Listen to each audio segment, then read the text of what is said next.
Sometimes you don't Good afternoon, ladies, and Bill, and Anthony. Hope we're all well. This is a great meeting, despite the weather. Thank you all for coming out. So today is a very special day. We're here to accomplish a few things. As you know, I'm Amy Hanna. I'm a Henderson County Master Gardener, have been for the last 3 years. And I'm also the administrator on the Hendersonville Gardeners Facebook page. I hope you're all members. Thank you. Today is very exciting, a day for many reasons. In addition to our guest speaker, Mary Quirk, I would like to take a moment to introduce you to the Blue Ridge Community College library staff. Yes.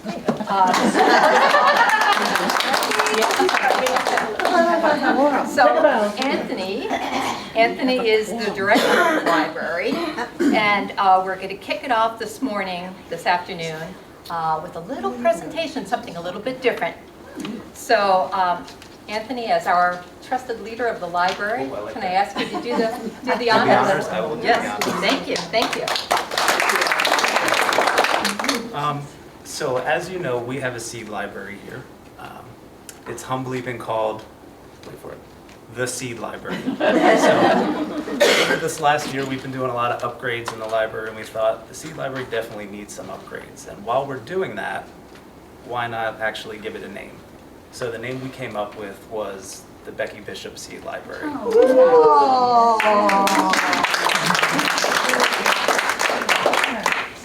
Becky was instrumental in getting the Hendersonville Gardening Group tied to the college, getting the seed library started with our former librarian, Julia Haverstock. So we thought, what better way to honor that than to dedicate the seed library? And I'm actually going to read the dedication, and I am not going to stumble or cry. So this seed library is dedicated to Becky Bishop, friend, mentor, artist, gardener. The seed library continues to be a gift, a lasting and accessible way to keep our gardening community connected. It empowers gardeners of all ages and experience levels. Each of us can support it in a small, meaningful way, and together we can ensure it continues to bloom year-round. And to finish this dedication, I actually want to read a poem that was written by Becky. Spring always comes, and just like that, the buds break forth, revealing new life. The green grass shoots up, soft and fresh, emerging where there was only brown before. We lose hope only to realize it was there all along. So from this day forward, our seed library will be known as the Becky Bishop Seed Library. After the presentation, go ahead and check out what we got going. This is only phase one. To get you excited for what we're going to do, I want to introduce our librarian, our instruction and archives librarian, Rachel Quinn. She's going to tell you about some fun things we're going to do to the Becky Bishop Seed Library. Hi everyone. So last week, Amy and Becky came in and we kind of had just a massive brainstorming session. And it was very spur of the moment, but it was so cool, and we have like this really amazing vision for the seed library going forward. We have a new cabinet over there that's going to be used for long-term storage of seeds to organize them by type and by season. And Julia Haverstock, she is still with us. She is donating from Warren Wilson College a card catalog that we will be using to display the seeds out in the library as well. So all of that is going to be happening. But also we've reached out to our art department, and either one of our art students or faculty members will be painting a large tree mural over by the seed library. And we're gonna make it very interactive, so if you use the seed library, you'll write your name on a leaf. The leaves will change with the seasons, and you'll put your leaf on the tree, and we can see the growth and the community of the Becky Bishop Seed Library. So lots of really cool things are gonna be happening, and we're gonna keep it growing and keep it blooming, so yeah.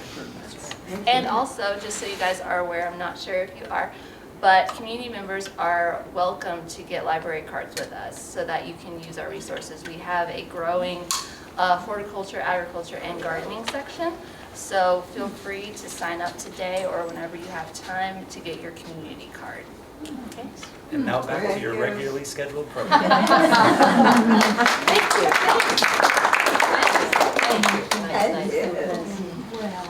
Also, I would like to call out, we recently had Linda Heaton reach out to us from Random Acts of Flowers. And Linda, can you stand up and tell us a little bit about Random Acts of Flowers and your call for the cause? Yeah, good. Hi everyone, as you said, I'm Linda Heaton. I'm the project leader for the Hendersonville satellite of the Asheville Random Acts of Flowers. It's a 503c charitable organization that was originally created in Knoxville, Tennessee. Our goal or our mission is to provide hope and smiles one bouquet at a time. So what we do is we get vases of all sorts donated to us, and we get flowers from various stores, grocery stores and other types of stores. They give us flowers, and then we have a team, and we get together and we put together bouquets, and then we deliver them to various nursing homes, care homes, health and rehab centers, veterans, children's hospital, regular hospitals, and all of that. The things that we don't do is you can't just call me and say, Linda, can you deliver a bouquet to my mother-in-law, whatever, at her house? We're random. It's all random, right? We never know how many flowers we're going to have each week. We never know how many volunteers are going to show up each week. So it's very random. We don't take the same amount of flowers to every location every week. Some days we'll take them all to one place. Sometimes we'll take them to 11 or 12 different places, a few at a time. So it's a great organization. It's great fun. You get to see lots of flowers. You get to meet lots of shiny, fun people.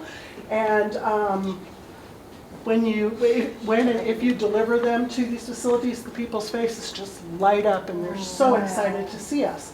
So what I would like to do, if you're interested, is to encourage you to go to the rafasheville.org webpage and register as a volunteer, or go to the QR code, right? And then you can look at the calendar and see what days are available.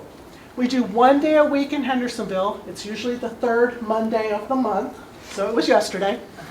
And then we do it almost every single Monday up in Asheville. And it's not downtown in the middle of the city. It's on Ashland Avenue. It's very easy to get to. There's good parking. You don't have to pay for the parking or anything like that.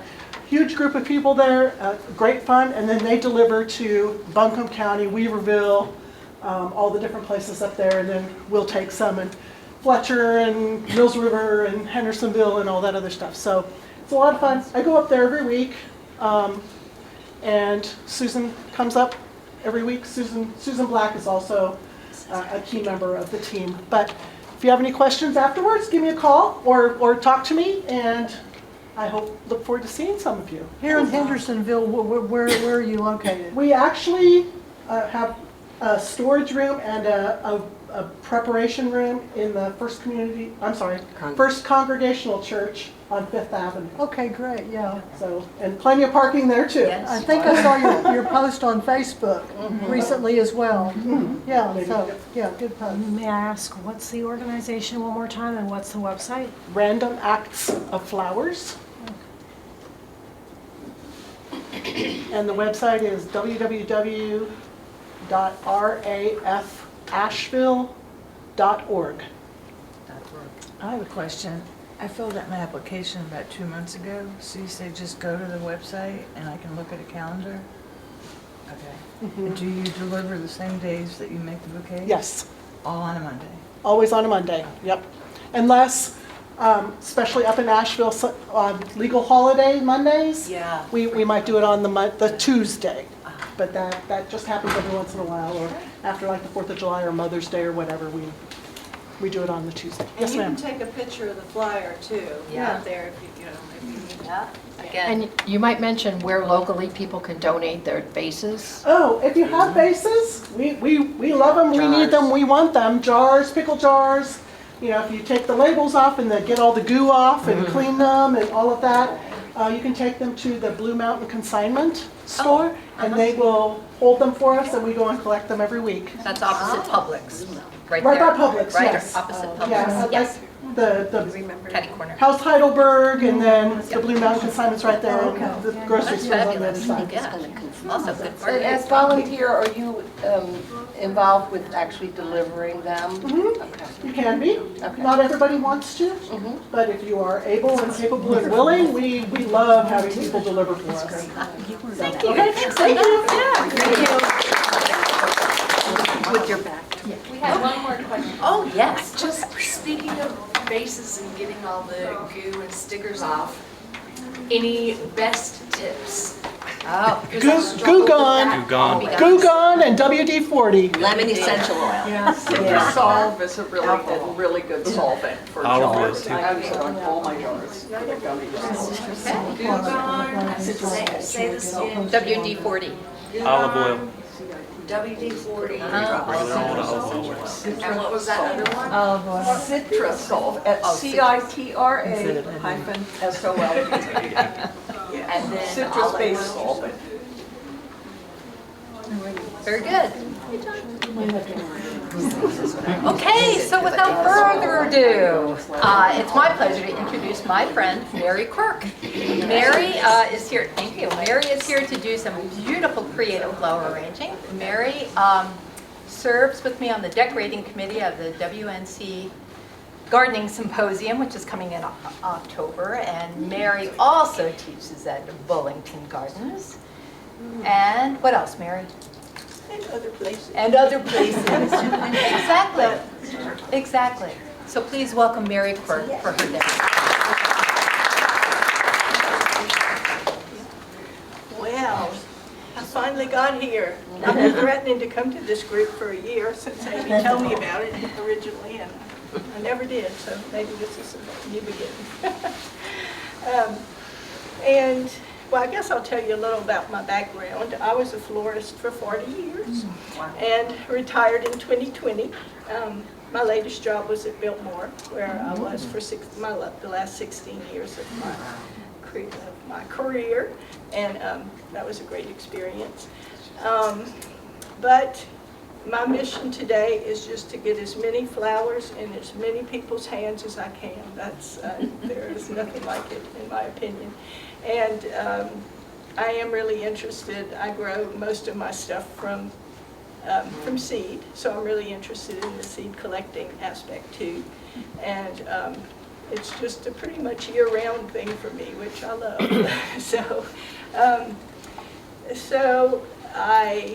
When I started to plan what I was going to do for this group, last week I went out and looked around to see what I thought I would be bringing. I always like to do that ahead of time and made a list, and by the time I got out there this morning, it's all different. So I just say, well, I work with what the garden has to give me for the time or week or whatever, and I am really urging fall on. I don't know. I know some people love summer and are glad it's been here, but not me. I like the fall. So I'm pushing that forth, and you'll see a little bit of that in my arrangement today.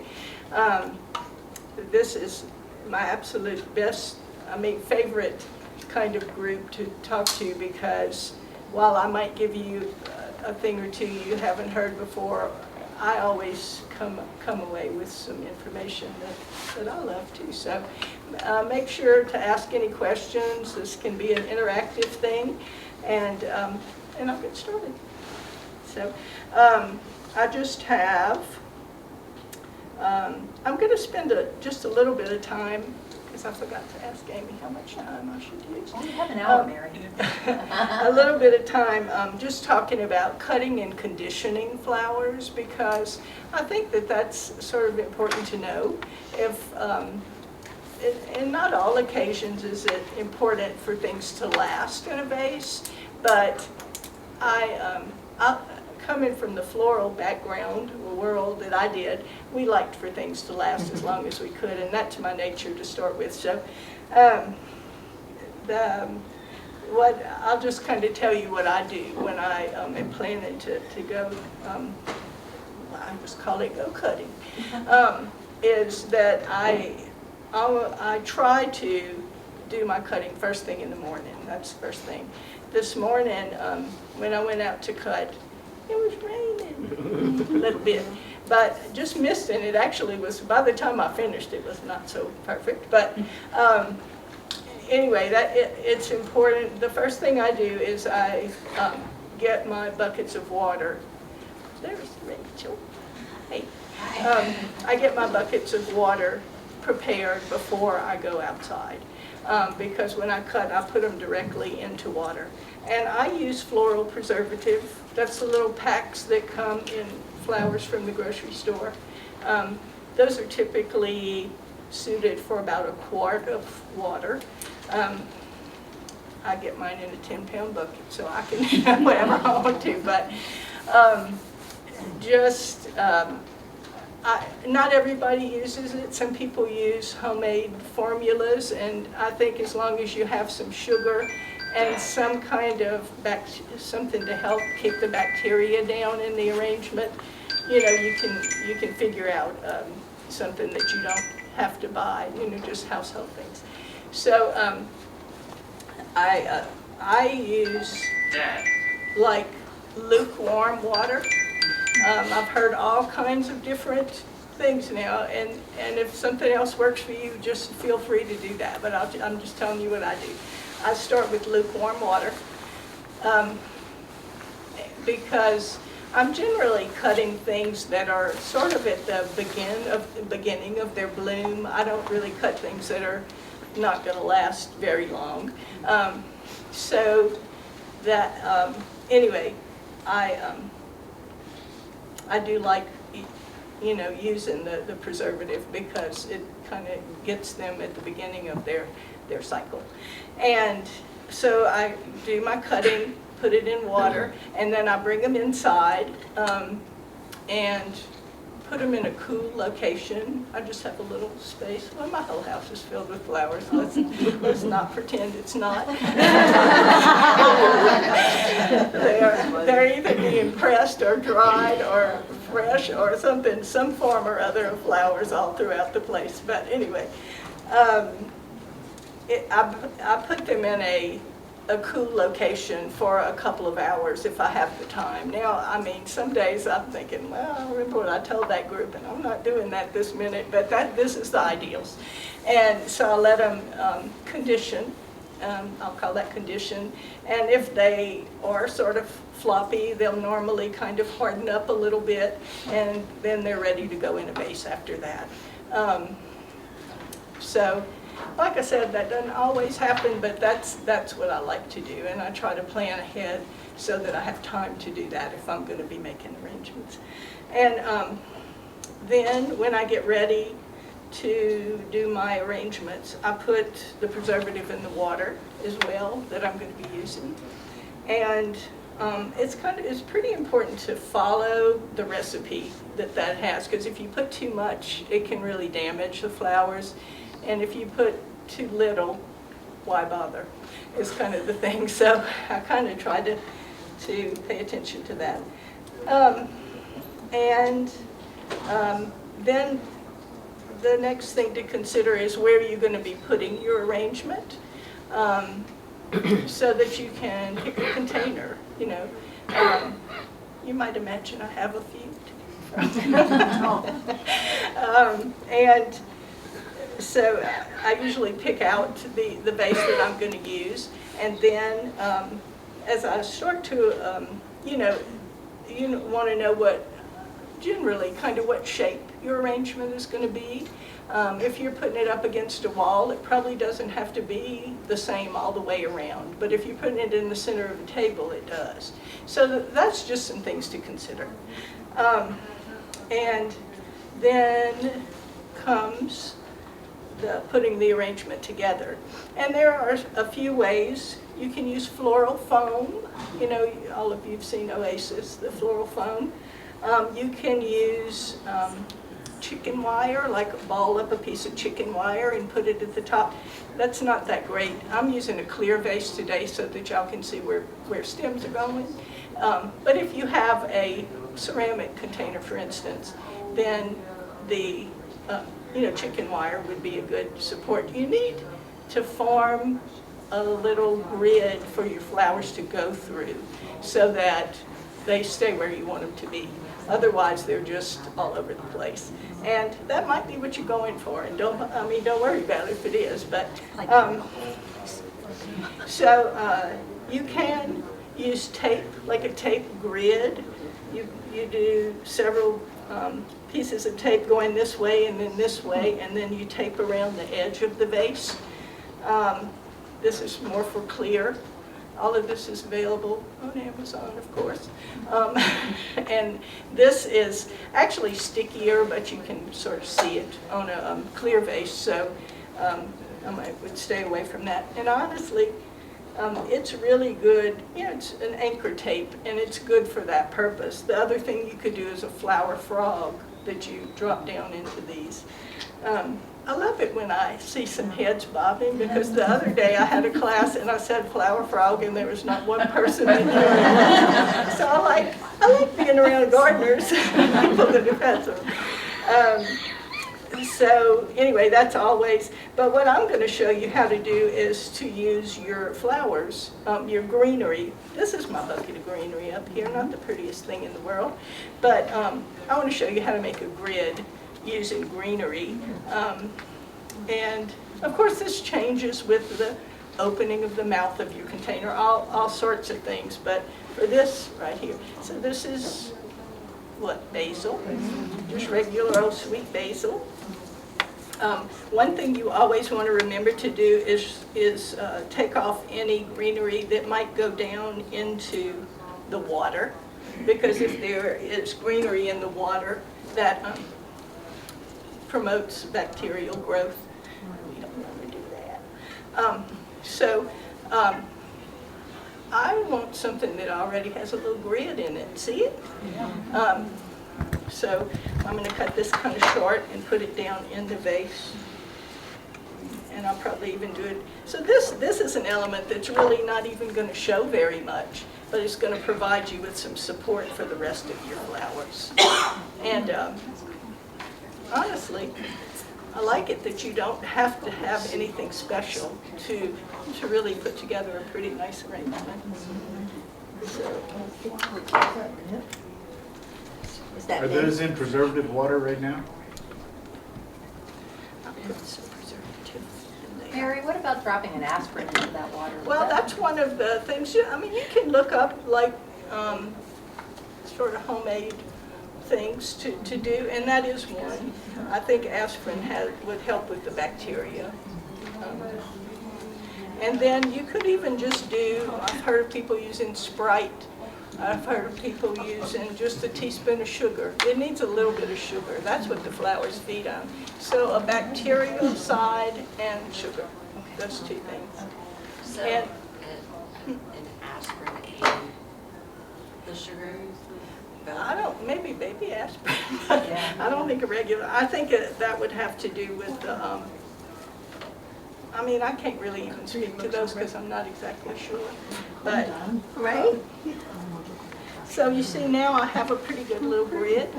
And when I start, I do my, or at least some of my greenery first in my arrangements. Some people do their flowers first and do their greenery after. I generally do some at first to get the shape that I want. And this one's just going to be an all-around, don't y'all like my little spinner? It smells so good from here. Yeah. I also grow cinnamon basil for this reason, because it is really fragrant when you're working with it. It gives you a little hint too. So I am going kind of fallish today. This is Mahogany Splendor hibiscus. It's an annual hibiscus, and it's finally gotten going. It was slow going on this one this year, but it sort of mimics Japanese maple, it looks to me. So you can just use it. Mahogany Splendor, and it was grown from seeds. Perennial? No. It's an annual. So yeah, I just plant seeds for it every year. Winter sowing, that's my method. Not on everything, but I do a lot of winter sowing. Do y'all do winter sowing? Mary, tell them how you winter sow. I winter sow. Well, Amy might tell you how she does it. Mostly that's, you've seen it in milk jugs. People save milk jugs and they do it. I do it in gallon Ziploc bags. That works better for me. What? In gallon-sized Ziploc bags. So you cut a hole, drain holes in the bottom of your Ziploc, fill it with regular potting soil. It doesn't have to be starter mix, which is nice. And then I do mine in the kitchen sink. You know, that house is full of stuff. Anyway, so I just like use the sprinkler and just wet it down and then squeeze it out and then look at my seed pack and see the instructions, and I do it according to the instructions. And then I have them all those black plastic crates that I use. And I put them outside on January 15th. That's when I do it. It just does not in any way sound like this would work, but it does. Doesn't it? Oh, it does really well. And I used some water jugs this year because I didn't have water after the storm, so I collected some jugs. And I'm just as happy with my Ziploc bags because I don't want to store those. First of all, I don't have access to all those gallon jugs, and I don't want to store them all year, all that stuff. And the Ziploc bags did just as well for me. So going back to my original plan. Do you seal the bags when you put the seeds in? Nope, they have to be left open because you just put them in that crate, and I put them in one of my empty raised beds. And they have to be open because they get moisture from snow, from rain, from anything that's fallen from the sky. And so they have to be, I use clothespins, and so that I clothespin one to the other, and then on the sides, and it keeps them open because they have to be open.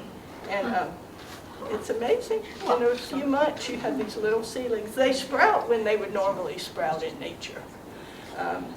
And not everything works, not everything.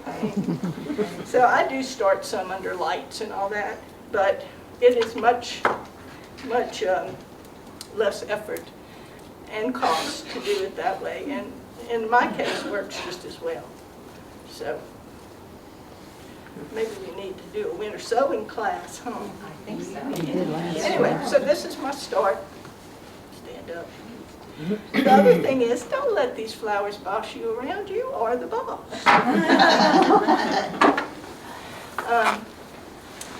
So, Nandina, I know not everybody likes it. Mine does not bloom and make berries, so I don't bother it. But so when I went to pick it to Nandina, and I'm sort of doing this as I pick things. But when I picked this one, I'm like, oh, that would be good on this side of the vase. And I was going for this little bit of orange color. So I cut some of that. And honestly, I don't do anything else with Nandina. Just let it grow because in the fall it has this orange color, and that's what I'm looking for.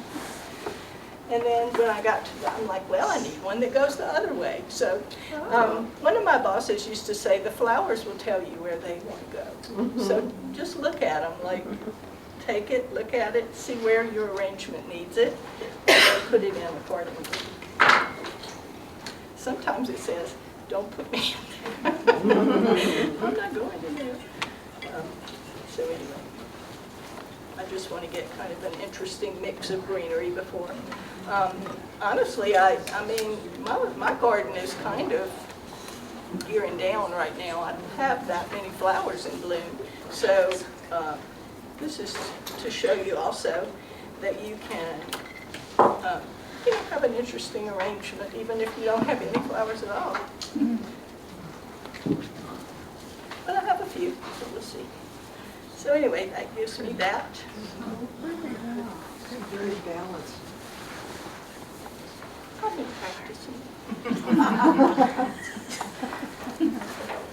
So, anyway, now this part. I want to tell you about a couple of books here that I have that I use a pretty good bit. One is called Specialty Cut Flowers, a field guide, and it's got every single flower pretty much that I grow, and it tells you anything you need to know for growing them from seed. And it's a really valuable book to me. And the other one is Cool Flowers. Are you all familiar with Cool Flowers at all? You know, lots of things can be started in the fall for the spring, even things you wouldn't think. So this year I'm going to start my sweet peas, my flowering sweet peas, in the fall, and a few other things, some snapdragons and things like that. And so this is a good book for that kind of resource. It gives you the information. I mean, some growers are growing from plugs or cuttings or things like this, but these are more for seed. And I know y'all like seeds. Yeah. All right. Oh. Probably come back to this.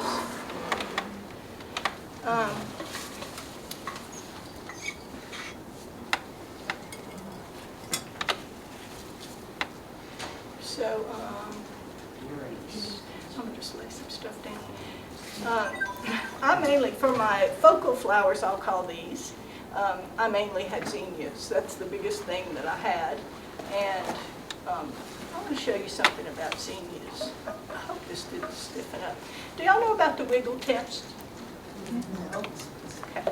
So you see when you, like if I would grab this one about 6 inches and shake it, it's very rigid. If I did this one, look at that. This would not last in a vase. So if you need to know if things are mature enough to last, that's a little test. Wiggle test. I did a class for the 4-Hers. Imagine that the boys love that wiggle test. They were wiggling the whole rest of the time. So I'm going to, the other thing is, like, I don't like this leaf. I'm going to take that one off. If you see something in there that you don't like, cut it off. You're the boss. Okay. So I'm going to, this is, I don't know, Autumn Joy, sedum that's about to bloom. But I like some green in an arrangement, you know, green flowers, green. I want these to be down in the middle of this arrangement, so they're not a prominent feature in this particular one. But if you were to look down into the arrangement, it would, you know, be an interesting thing to see there. So I'm going to put these 3 down inside here. All this time we're building more structure for your other flowers to sit into.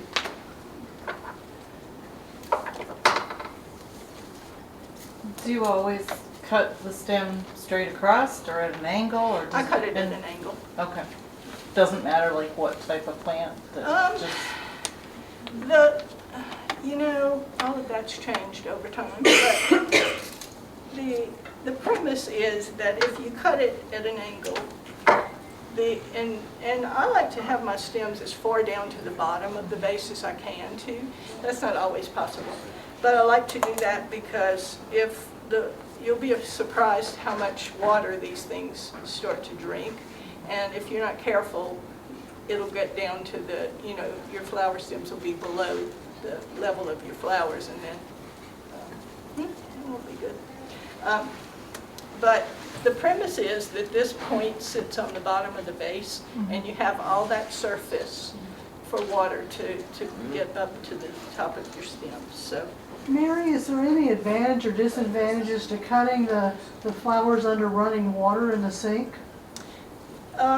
It never really was to cut them under running water.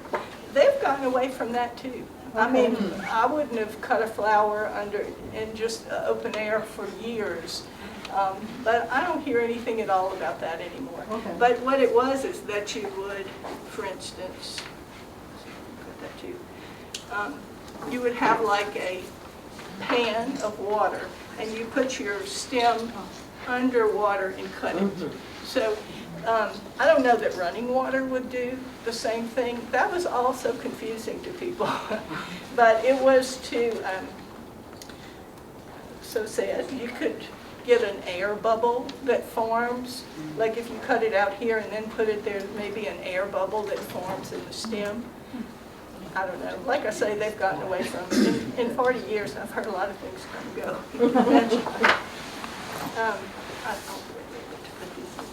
I do like to keep my things in a bucket while I'm working, but as you're going to see, that doesn't always happen. So I'm going to start with my my focal flowers first, and then do my filler things. And I just have a mixture of colors here. I do like to give everything, although these were snipped and put right in water, I like to sometimes take about a 1/4 inch more off, just a little clip in case there is something. And then I'm going to just start doing these all the way around. As with every art form, there is a formula of 3s, 5s, 7s, you know, odd numbers of things. And that's, you know, I like that idea, but it's not always possible. So in some things,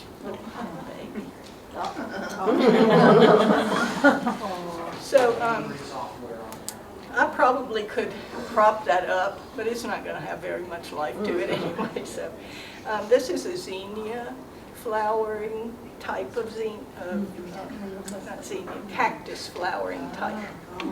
So it's that, you know, it just gives you some interest in your arrangement. I don't have 3, 5, or 7 of those. I have 1, so it's going in. 1 is an odd number, right? So I'm going for a range of from burgundy, a little pinkish, to red to orange in this arrangement, because that's what the garden gave me today. And so anyway, I'm going to start with these. I'm just going to try to kind of spread the colors around. Look at that one. Wow. It will have a nice curve to it so that it comes out of the side of your vase. Thank you. I love it. And if you are going to be raising flowers for cutting, it's nice to have different size zinnias. One of my favorite one is one that I saved seeds from last year. It just didn't have any to bring today, but I like it. I mean, it's not a real prominent feature, but it is a pretty little zinnia. So these are Binnery Giants. Y'all know those? They're too big for most everything I do. They'll work for this. But a variety that I grew this year called Oklahoma. That's one that's an old variety that you see. I just had some seeds left, and mine were white. I don't have a lot of use for white. I mean, if I were doing weddings and stuff, that would be great. But they are fantastic right now. So I think I'll get some other colors because they're kind of a medium size. That little white floppy one I showed you was one. They're about this size, but a real cupped variety. Pretty little zinnia. So this is a Red Queen Lime, you know, the Queen Lime series. And it's a mix, so I didn't really know, but this one's red. This is red. Can you believe that? Look red to me. And this was a volunteer. I don't know what it is, but sometimes the volunteers are prettier than the ones you plant. Okay. Since I have kind of a lot of other things to put in here, I'm going to stop with the zinnias, but I may come back and add more. You never know. And then I will go to the more kind of filler flowers, azurate them. You know, azurate them. I'm going to wait This is a type of amaranthus. You only have to plant it once in your life, and you will have it for the rest of time. I had planted it once, and then I pull up about 2,000 of them in a year. But I'll let a few stay. And this particular one, this one's called Polish, and it's normally a little bit brighter burgundy, but one little sport came up, and I like that color, so especially for this time of year, see how well it goes with this leaf. So I always keep some of those going too. And these have more sort of a draping habit on the sides. And the bugs love them. I take every leaf off because they are chewed. It's a little beetle. I don't know what else it eats, but I'm hoping this is sort of a trap crop. Just keeping them from something else because they... But you see how, and there are a lot of these on the market of all different colors. I just like this. I mean, I don't use it all year. I grow it for this time of year. So the one thing that if you have this that you will notice is it's gonna tint our water a little bit pink. Oh, nice. Which I don't mind that. That's a benefit. And you just free cut, you don't like measure it up to the vase or anything like that? Sometimes I do, but I've been practicing. I'm squirming, not seeing it measured up to the vase. Well, I think that She's got the eye. I've just done it enough, I guess. And Good eye. believe me, something like a computer is a complete mystery to me, so we all have our things. So that I used to, to drape on the edges. And then I brought straw flower, y'all familiar with it? It dries, into this same form. And these, I did a mix, and these are kind of orangey. They'll open up more in here. But like I say, after I'm finished putting flowers in a vase, then I'm drying them or pressing them or doing something or other all the time. So I like dual purpose flowers.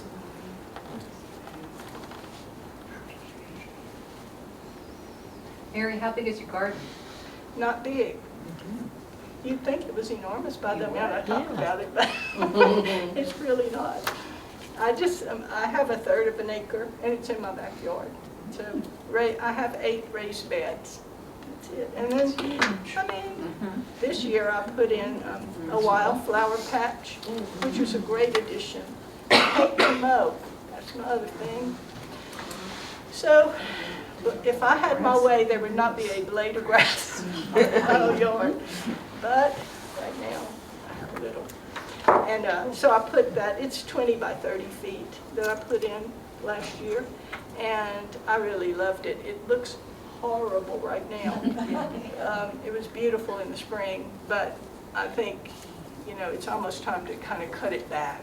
And millions of seeds have fallen from the things. Larkspur, my favorite. I just love the fields. It was nice.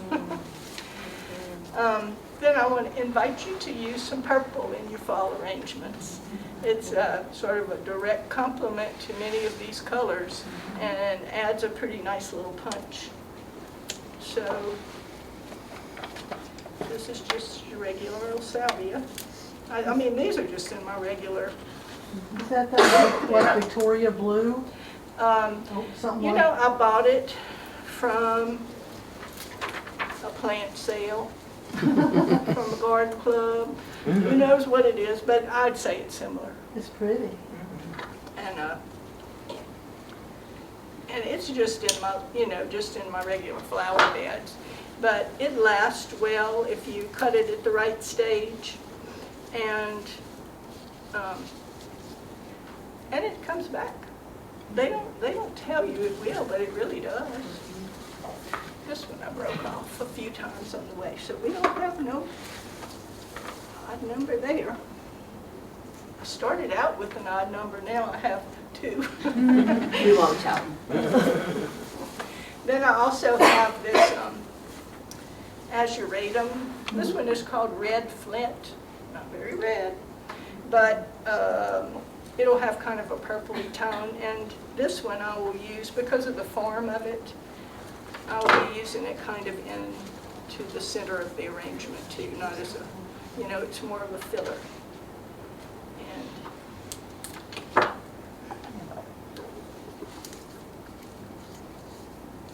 No, but Mary Frances, but really and truly the way to know is to judge it by the size of your vase. A rule of thumb is that an arrangement should be, that's all gone by the wayside, but I'm still going to say it, 1.5 times taller than your vase, which this one's probably not quite that much. But now you see arrangements where everything's right on the edge of the container. So I'm glad that I learned all those principles one time, but I don't know that they apply anymore. So Mary, did you have a formal education? No. This is a passion of yours that you Well, I come from Louisiana, and in Louisiana you have to have a floral license to work in a flower shop. You don't have to, but shop has to have a certain number of licensed. There's only, I think it's the only state in the union that does it. It's just so they can charge you for the license. I don't think it means you know anything.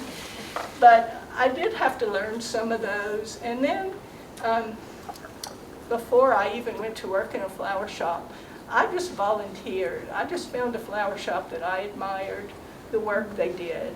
And I just volunteered there and learned a lot of stuff.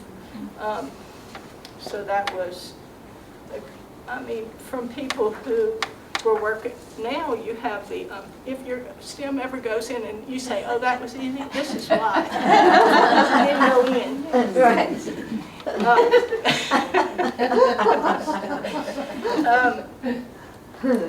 But like I say, I'm glad that I learned all those principles. I don't think anybody uses them anymore, but they still apply to me. Then one thing that I always say is if, like for instance in the front of this, use a little punch. Often yellow is the thing to do that. I just don't have much yellow. I'll put some in here because I went around and looked and found a little bit. My stuff has all gotten bitten by bugs, boy. Whew. I've had plenty, but black-eyed Susans, they take one bite out of each petal. Just take the whole petal and get on. But they don't. They take one. So I've hardly been able to use them, and I'm not exactly sure. But now look how that brightens this arrangement. Just the addition of that much yellow. I have exactly one little sunflower. Aww. It's going in though.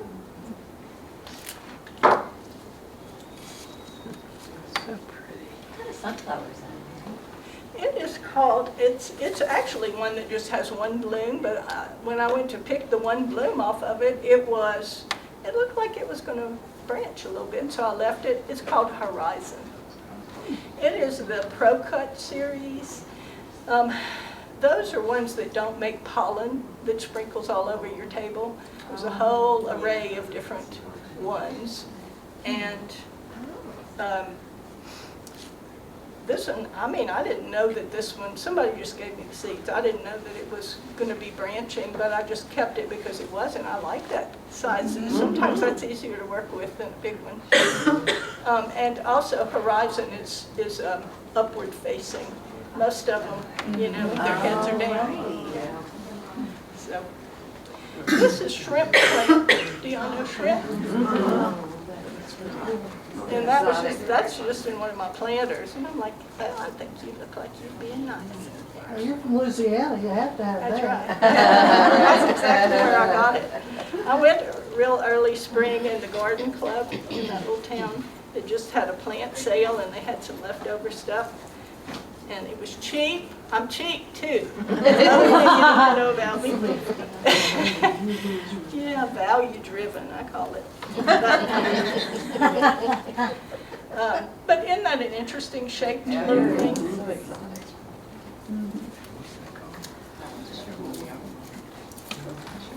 So this is getting full. It's starting to, starting to push. You could probably do less than what you're doing, right? Huh? You could probably do less than the flowers that you Oh, yeah, have absolutely. you could. easily, and probably if it's hard to put them in, then you know, oh, well, I Yeah. need to stop Say, now. yeah, but I don't listen to that. Oh, gosh. Anyway, I'm just use the last of this. And then the rest of the things I have, I just sort of wanted to show you, are things that I may not even put in here, but just to give you ideas of things. A caladium leaf. Look how pretty that would be.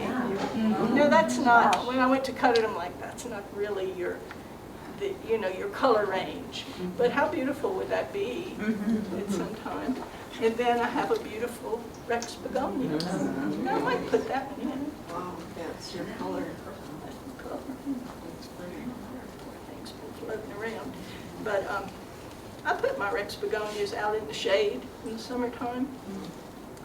And look at that. Oh, wow. Pretty. And then these are Japanese lanterns.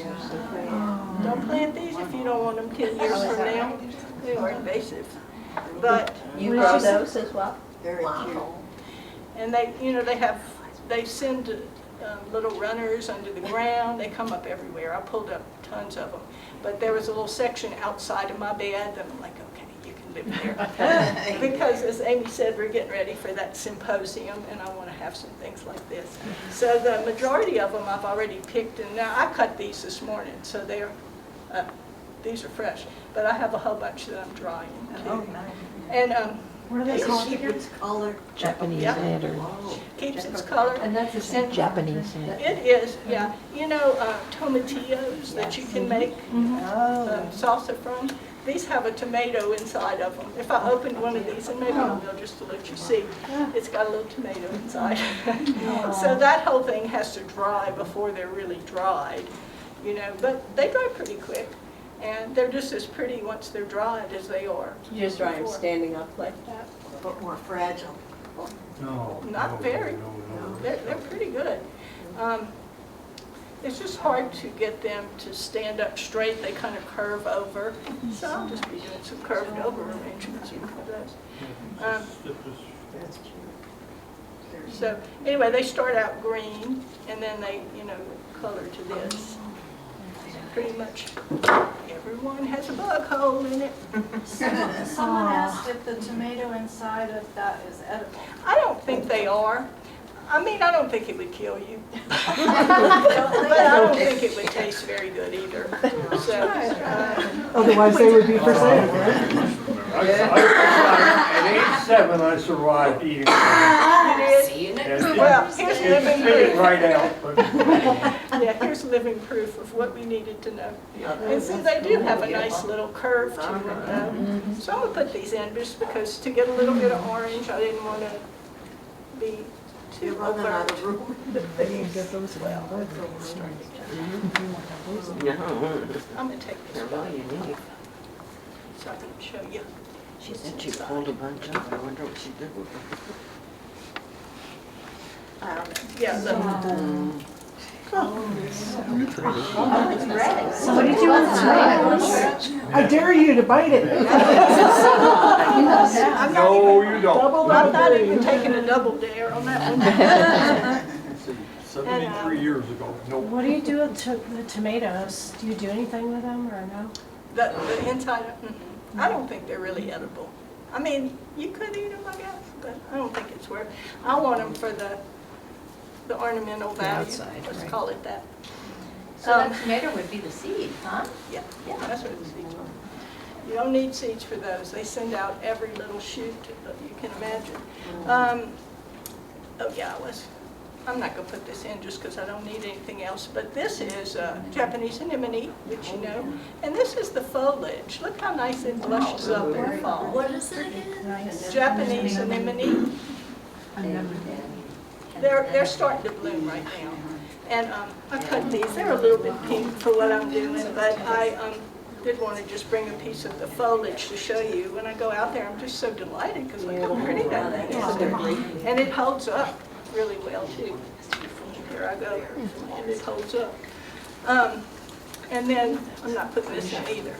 But just so that you don't let anything pass you by, there's a seed pod of the Queen Anne's lace that's been growing on the side of the ditch.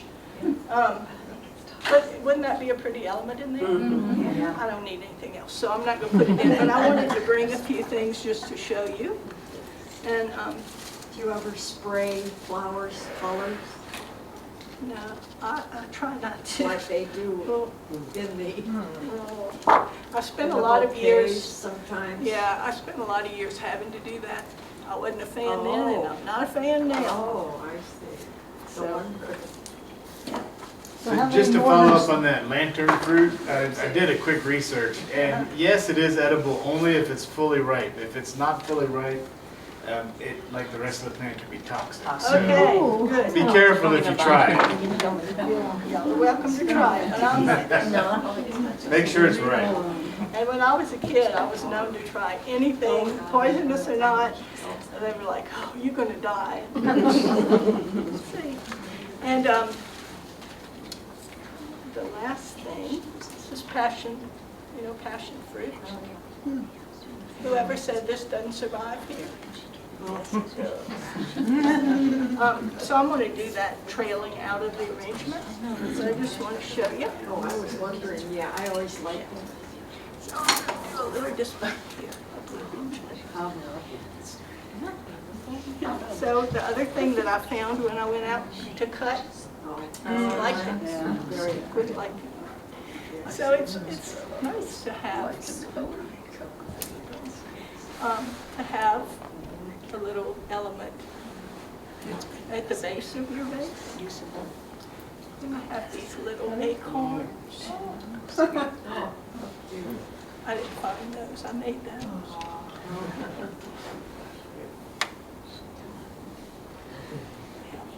It wants to do one It thing that does. you don't want it to do. But I'm the boss, remember? So I am going to put some of this trailing because I want it to then connect with what's underneath it. Which one? This stuff really thinks it's the boss. It really thinks so.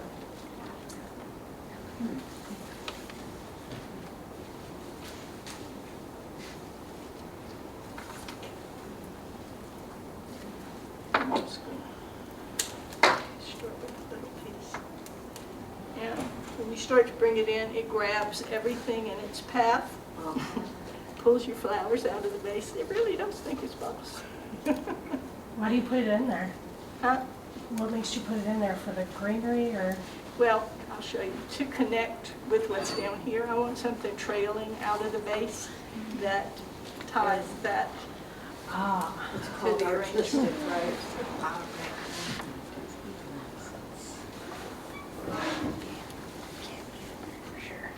This was growing up the house, under the shutter.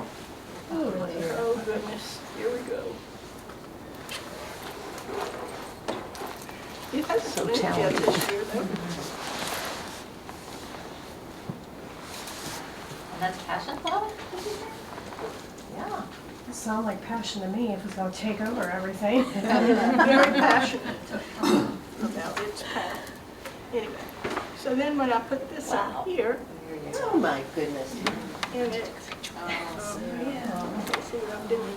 But I just wanted the vine to connect to the bottom points. And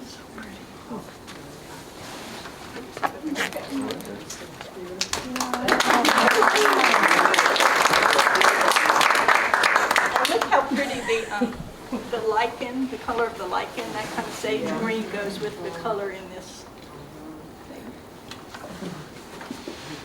I think we'll call it done. Any questions? In your other pot, you've got some of the bunch of little dots on it. Oh, yeah. What is I that? forgot to show you that. This would be, I just have so much in here, but I can put a little bit of this in. This is called Jewels of Opar. Jewels of what? Opar, O-P-A-R. And Jewels of Opar, I got in a planter about 15 years ago, and I still have it. It makes each one of these is a little seed. Those are pretty. Everywhere. But I'll put a couple in. Just, this is what I would call the whimsy in this arrangement. Just a little.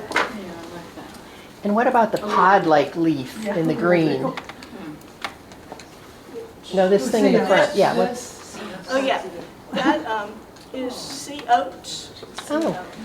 How many of those do you have now? I have a bunch. Anybody, I think I'm going to come to this meeting. Does anybody want some sea oats? Yes. I'll dig some up and bring them next time, really, because they have spread. I don't find them really invasive. They don't, you know, some things spread by root, by this, by that. These drop seeds, and not many of them. And look how pretty they are. Yeah. They're beautiful in the winter. Yeah. I'll leave them in. See, it just gives it a different little bit of texture there. Do they dry well? 1.5. Huh? You're up to Now, 1.5. yeah, I knew I'd do it. At least 1.5. Yeah, the little jewels are pretty, and they have from a pink to an orange kind of tone. So I like them. I can bring you 3 million of those. They really are pretty attractive. It's almost a succulent type of leaf, and it is chartreuse. So that's what the plant looks like. I don't think I even left the leaves. But anyway, there's that. Glad you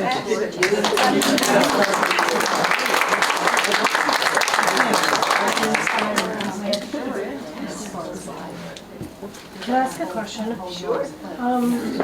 So you said that you started doing arrangements several years ago. Did you start planting things before that, or did you just decide that, well? Well, after I retired, I thought I'm going to grow some things that we could never get in a flower shop. Like if you see arrangements, I watch a lot of YouTube. If you watch anybody in England, it's like, where are they getting those flowers? I never saw those before.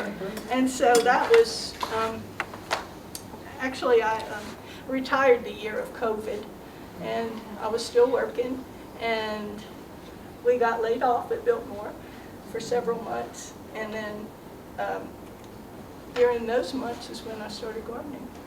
And then I thought, I'm gonna do more of this once I retire. And that was, I mean, I was always gardening. I've been in the garden since I was a toddler. That's just been part of me. But it's the first time that I really started doing it at this level. And that is just to grow the flowers, to teach classes and do demonstrations and stuff like that. And then,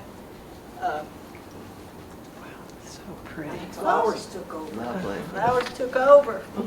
Beautiful. Yeah. I have a question about hydrangea, using them. How do you prep and what's like, you know, for preserving those? Yeah, it depends on the type of hydrangea to start with. So the mop heads, you know, the round ones. All of them you have to wait until they're at a stage that they can survive, or else they just wilt in a vase.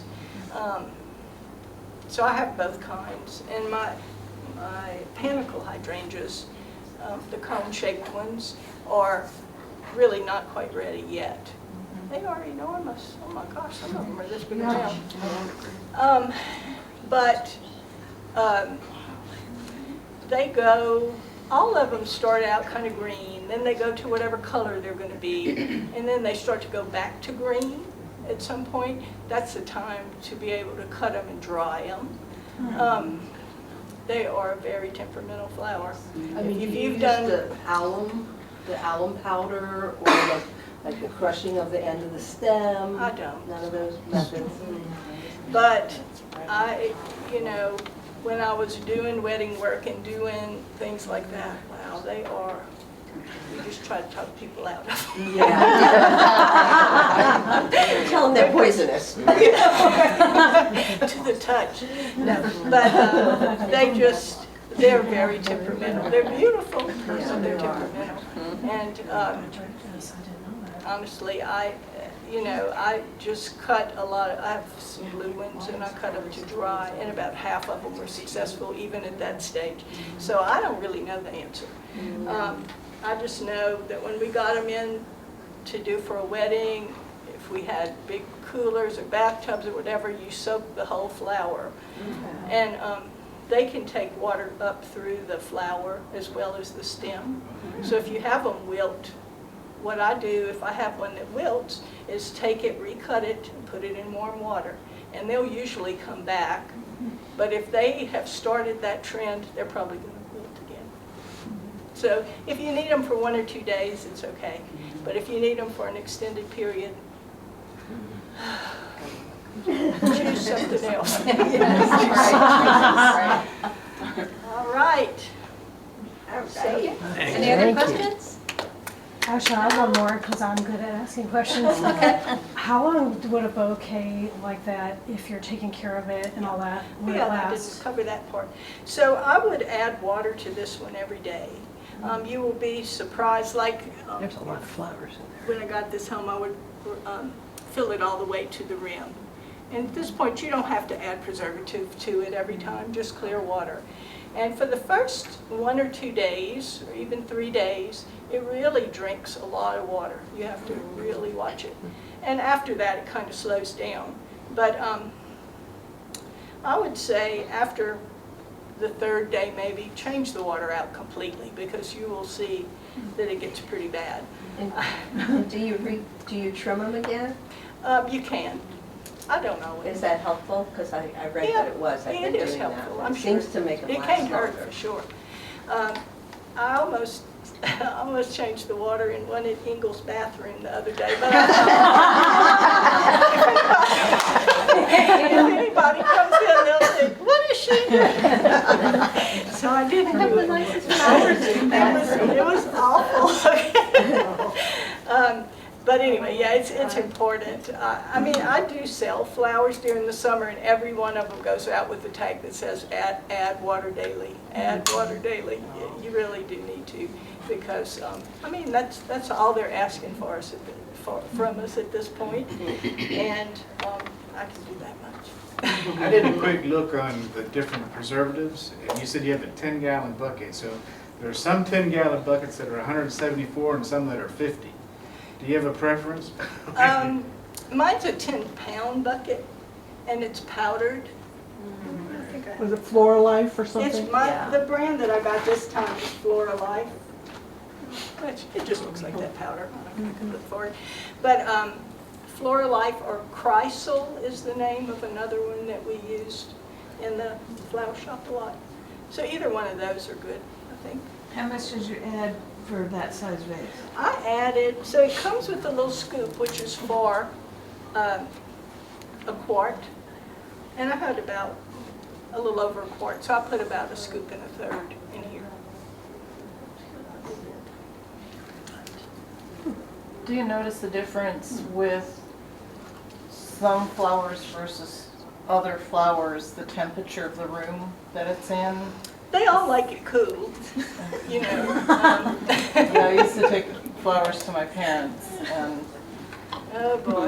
yeah, they didn't last for a long. No. Elster Maria was the one that lasted the longest in a 90-degree when apartment. I put these together, now I try to grow ones that last a long time, because, I mean, after you know me for 10 minutes, you'll be, how long does that last?